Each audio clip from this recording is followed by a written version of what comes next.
High বন্ধুরা, তোমরা সবাই কেমন আছো? আজকে একটা বিশেষ কাজে আমি চলে গেছিলাম রানাঘাটে। যথারীতি ট্রেন ধরার জন্য টোটোয় করে বনগাঁ স্টেশন অবধি পৌঁছে গেলাম। তারপর দেখতে দেখতে রানাঘাট লোকাল ঢুকে গেল। আর অন্য দিনের তুলনায় আজকে যথেষ্টই ভিড় ছিল।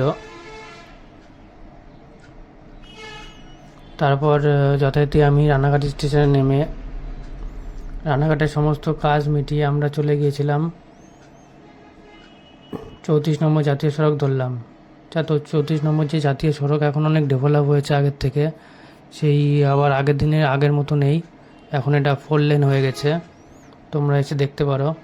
তারপর যেহেতু দুপুর হয়ে গিয়েছিল, আমরা একটা হোটেলে গিয়ে সেখান থেকে দুপুরে লাঞ্চ করলাম। আর খুব সুন্দর কাটলো আজকের এই সারা দিনটি।